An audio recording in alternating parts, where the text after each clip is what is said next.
경기도 외곽 신축 빌라 단지의 한 동. 신혼의 흔적이 채 남아있던 집에는 어느 봄날 젊은 부부가 들어왔다.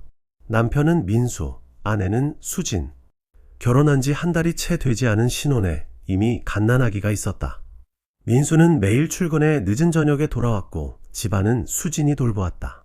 처음엔 평범했다. 그러나 2달도 채 지나지 않아 일상이 조금씩 어긋나기 시작했다. 수진은 밤에 집을 비우는 일이 잦아졌고 집안의 대화도 자연스럽게 줄어들었다. 시어머니는 며느리의 잦은 외출을 수상하게 여기며 며칠간의 관찰 끝에 휴대전화의 연락처 이름들이 바뀐 것을 알게 됐다. 친구로 남아있던 번호들이 어느새 팀장, 멘토, 상담사 같은 이름으로 바뀌어 있었다. 수진은 얼마 지나지 않아 보험 설계라는 명함을 택했고 짧은 교육을 받고 현장에 나가기 시작했다. 처음엔 작은 실적 몇 건, 지인 몇 명에게 권유하는 수준이었다. 하지만 조직은 다단계 구조였고 실적은 곧 생계가 되었다. 그 체계 내에서 가족 고객은 가장 손쉬운 표적이었다. 그녀의 첫 실적은 시어머니의 보험이었다. 효도보험이라는 이름으로 포장해 실제론 고액의 생명보험에 가입시켰다. 보험료 자동이체는 시어머니 명의로 된 통장에서 빠져나갔지만 그 돈을 관리 대행한다는 명목으로 일부가 수진의 손을 거쳤다. 시어머니는 며느리를 믿었고 도장은 쉽게 찍혔다. 이후 시동생, 시아버지, 민수 본인, 심지어 갓난아이의 명의까지 하나둘 계약서가 채워졌다. 수진의 노트북에는 가족 설계 폴더가 생겼고 엑셀 파일 한 칸에는 전원 완납 시 예상 수익 마이너스 50억이라는 문구가 적혀 있었다. 처음엔 숫자의 허상이었지만 그 허상은 곧 그녀의 행동을 규정하는 목표가 되었다. 그 무렵 집안에서는 뜻밖의 사고들이 이어졌다. 시아버지는 낚시를 다녀오다 단순 추돌 사고를 당해 병원 신세를 졌고 시어머니는 집에서 미끄러져 골절을 입었다.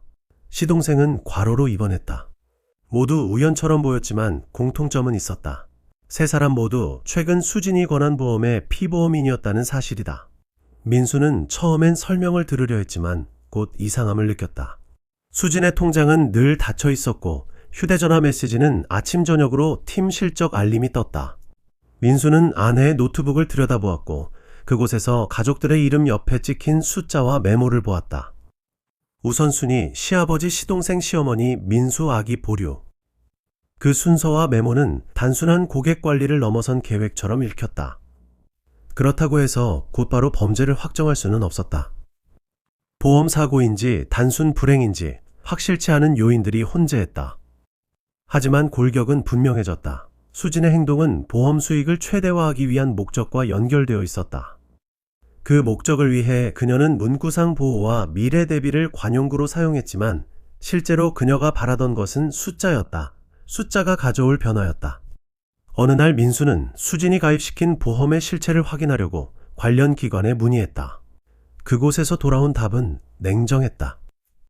해당 보험을 취급하던 보험사는 이미 조사를 받고 등록이 취소된 상태였고 그가 문의한 계약 대부분은 유효하지 않거나 가짜 상품으로 판명될 가능성이 높았다. 납입된 보험료의 상당 부분은 사라졌거나 상위 조직의 계좌로 넘어간 상태였다. 상황은 빠르게 무너졌다. 시댁은 빚을 갚기 위해 저축을 해체했고 민수의 회사 생활도 흔들렸다. 집안은 말없이 틈이 벌어졌고 갓난아기를 둘러싼 공기는 차가워졌다. 수진은 그 와중에도 자신의 숫자를 확인했다. 조직의 실적표, 추천인 코드, 지금 예정 수수료. 그 표는 그녀가 믿었던 구원이자 부르는 소리였다. 그러나 곧 현실은 더 가혹하게 드러났다. 조직의 핵심은 이미 도주했고 수진이 기대했던 최종 정산표는 허상에 불과했다. 그녀가 받은 건 압박과 빚뿐이었다. 더 이상 되돌릴 수 없다는 걸 알게 된 순간 수진은 선택을 바꿨다. 당했다는 피해자의 위치에 머무는 대신 그녀는 가해자의 수법을 답습하기 시작했다. 처음에는 작은 속임수였다. SNS에서 빠른 수익이라는 문구로 지인들을 유혹했고 알바비를 빙자해 소액을 돌려받는 식의 사소한 사기를 시도했다. 금방 들통날 수준의 그러나 단기적인 현금 유입이 가능한 방식들이었다. 그러나 한번 범죄의 물꼬가 트이면 그 다음은 더 대담해졌다. 타인의 계좌를 빌려 수취하고 중개 수수료라는 명목으로 일부 돈을 챙기는 방식, 개인정보를 모아 명의 대여를 시도하는 일까지 손을 댔다. 민수는 점점 지쳐갔다. 그는 아내를 말리려 했지만 수지는 들리지 않는 사람처럼 행동했다.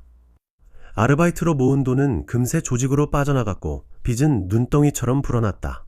수지는 밤새 전화기를 붙잡고 다음 방법을 찾았고 낮에는 아기의 수유를 기계처럼 해냈다. 그녀의 눈빛에는 계산기의 냉정함과 피곤한 회계를 버티는 기계의 피로가 공존했다. 그렇게 몇 달이 흐른 뒤 수진의 시도는 더 큰 문제를 불러왔다. 피해를 주장하는 이들이 신고를 시작했고 경찰의 수사가 점점 가까워졌다. 그제야 수진은 현금의 흐름을 정리하려 했지만 은행 계좌는 동결됐고 연결된 명의들이 수사선상에 올랐다. 그녀는 도망칠 수 없음을 느꼈다. 하지만 도망치는 대신 수진은 마지막으로 더 큰 한탕을 노렸다. 해외 송금, 가상화폐로의 전환, 명의 대여로 더 큰 금액을 움직이는 계획이었다. 그 계획을 실행하기 위해 밤을 새워 연락망을 뒤졌고 온라인 익명 채팅에서 도움을 청했다. 그녀의 글에는 초점이 없었다. 분노도 후회도 아닌 오직 계산만이 있었다. 이젠 되돌릴 수 없다. 돈을 벌어서 다시 시작해야지. 그 생각은 그녀를 더 깊은 수렁으로 끌어들였다. 결국 수진의 마지막 시도는 실패로 끝났다. 송금 시점에서 다수의 계정이 차단됐고 연관된 계좌 소유자 중 일부가 자발적으로 수사 의뢰를 했다. 며칠 후 경찰이 집을 찾았고 수진은 체포되었다. 현장에서 발견된 건 갓난아기와 몇 장의 가짜 계약서, 그리고 이미 비어있던 통장이 전부였다. 구속 뒤에 조사에서 밝혀진 사실은 더 차가웠다. 수진이 속해 있던 조직은 다층 구조로 상위 몇 명은 이미 해외로 자금을 이동시킨 상태였고 실제 피해 금액은 가족의 저축을 훨씬 웃돌았다. 수진은 조직의 일부였지만 동시에 스스로 가해자가 되어 있었다. 그녀의 범죄는 단순히 속았다는 서사로 정리될 수 없었다. 그녀는 피해자이자 책임자였고 그 양면성은 재판 전까지 이어졌다. 재판이 진행되는 동안 민수와 시댁의 삶은 더 이상 회복 불가능해 보였다. 집은 매각됐고 갓난아기는 친척의 손에 맡겨졌다. 민수는 인터뷰를 거부했고 시어머니는 제법 늙어 보였다. 사람들은 가끔 그 집 근처를 지날 때면 조용히 고개를 숙였다. 그 사건은 누구에게나 일어날 수 있는 이야기였기 때문이다. 믿음이라는 가장 무거운 재료를 간단히 계약서의 한 줄로 바꿔버린 사례로 기억되었다. 법원은 실효성 있는 판결을 내렸고 수지는 처벌을 받았다. 그러나 처벌은 잃어버린 시간과 관계를 되돌리지 못했다. 수진 자신도 사건의 말미에 남긴 메모에서 자신이 무엇을 잃었는지 모른다고 썼다. 돈을 벌려다 가족을 잃었고 가족을 지키려다 자신을 잃었다는 식의 문장들이 남아 있었다. 이 사건이 남긴 교훈은 분명하다. 금융상품과 구조를 정확히 알지 못한 채 사람을 통해 쉽게 권유되는 계약은 큰 위험을 안길 수 있다. 가장 가까운 사람에게 권할 때조차 객관적 확인과 제3자의 조언이 필요하다. 그리고 욕망이 합리성을 삼켜버릴 때 인간관계는 계약서의 한 줄로 치환될 수 있다는 사실을 우리는 기억해야 한다. 사건 이후 그 동네에선 보험 가입 전 꼭 확인하세요라는 포스터가 붙었고 주민센터에서는 금융사기 예방교육을 열었다. 누군가는 말한다. 책임을 묻고 법적 제재를 강화하는 것이 해답이라고. 또 다른 누군가는 말한다. 결국 서로를 다시 믿을 수밖에 없다고. 창가에 놓인 유모차 하나. 그 안엔 아무도 없다. 창문 너머로 보이는 거리엔 사람들이 여전히 바삐 움직인다. 누군가가 남긴 얇은 계약서 한 장이 바람에 실려 날아간다. 그 종이는 금세 다른 사람의 발걸음에 밟혀 흩어진다. 계약은 서명으로 끝나지만 그 결과는 사람의 삶으로 이어진다. 우리는 오늘도 누군가의 한 줄의 문구 앞에서 결정을 내린다. 그 결정이 때로는 돌이킬 수 없는 길로 이끈다는 것을 이 사건은 가르쳐주고 있다.